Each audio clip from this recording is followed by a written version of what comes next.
सोनाली रमेश वेतवार, उपशिक्षिका, जिल्हा परिषद प्राथमिक शाळा हेरगाव देशमुख, केंद्र सोनबर्डी, पंचायत समिती पाटणकोडा, जिल्हा यवतमाळ। राज्य शैक्षणिक संशोधन व प्रशिक्षण परिषद महाराष्ट्र पुणे तसेच शांतीराम मुक्ता फाउंडेशन यांच्या संयुक्त विद्यमाने मूल्यवर्धन हा नवीन उपक्रम राबवण्यात येत आहे आणि त्या अंतर्गत मी माझे आज मत व्यक्त करणार आहे। माझ्याकडे आहे इयत्ता पहिली आणि चौथीचा वर्ग।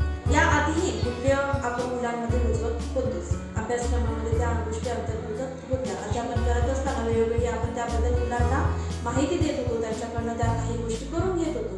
परंतु या उपक्रमाअंतर्गत आपल्याला स्पेशली पुस्तकं मिळालेली आहेत विद्यार्थ्यांसाठी, तसेच वेळापत्रकामध्ये सुद्धा आवर्जून तासिका अंतर्भूत करण्यात आलेली आहे आणि हे अतिशय उत्कृष्ट असं काम आहे असं मला वाटतं, कारण की आजच्या या युगामध्ये मूल्य मुलांमध्ये रुजवणं ही काळाची गरज आहे आणि या उपक्रमाअंतर्गत आपण आवर्जून या सगळ्या गोष्टी मुलांमध्ये आपण उतरवणार आहोत, मुलांमध्ये मूल्य रुजवण्याचं काम करणार आहोत। तर अध्यापन करत असताना माझ्या इयत्ता पहिलीच्या मुलांना त्या मूल्यवर्धन पुस्तिकेमधील चित्र खूप आवडतात। चित्रांचं ते आवर्जून निरीक्षण करतात, त्यावरच्या सगळ्या कृती करतात आणि एक या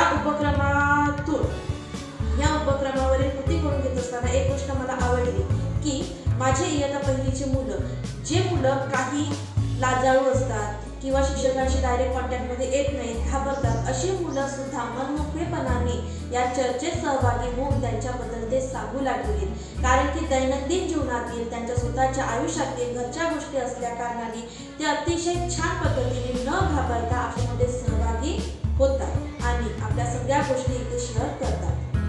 तसेच इयत्ता चौथीची माझी मुलं छान पद्धतीने जोडी चर्चा करतात। यामध्ये एखादं मुलं बोलण्यामध्ये मागे असेल किंवा घाबरत असेल किंवा लाजाळू असेल, ते सुद्धा आपले जोडीदार आहेत, आपल्याच वयाचे आहेत, त्यामानाने ते अगदी न घाबरता व्यवस्थित असे संवाद करतात आणि पुढे येऊन ते आपली चर्चा इथे सादर करत असतात। त्यांनी अतिशय उत्कृष्टपणे स्वतः चर्चा करून व स्वतःचे वर्ग नियम तयार केलेले आहेत व नियमांचे काटेकोरपणे पालन सुद्धा करतात।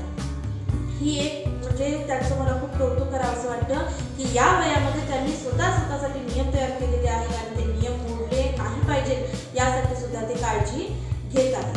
त्याचप्रमाणे या पुस्तकामध्ये लिहूया, वाचूया, कृती करूया, चर्चा करूयात अशा भरपूरशा ॲक्टिव्हिटी आहेत, त्या सगळ्या गोष्टी मुलं आवर्जून करत असतात आणि आवडीने करतात। आता तर त्यांनी मूल्यवर्धन कधी आहे ही तासिकेची वाट बघतात आणि सांगितलेल्या सगळ्या ॲक्टिव्हिटी सुद्धा करतात।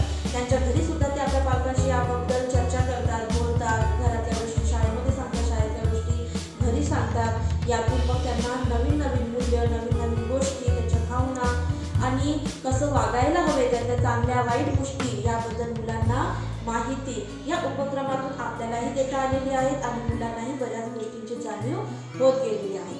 तेव्हा या उपक्रमासाठी आणि हा उपक्रम राबवण्यात आल्याबद्दल किंवा आमच्यापर्यंत पोहोचवल्याबद्दल सर्वांचे मी आभार मानते आणि हा उपक्रम असा चालू देव अशी इच्छा बाळगते आणि माझं मनोगत मी इथेच थांबवते। धन्यवाद।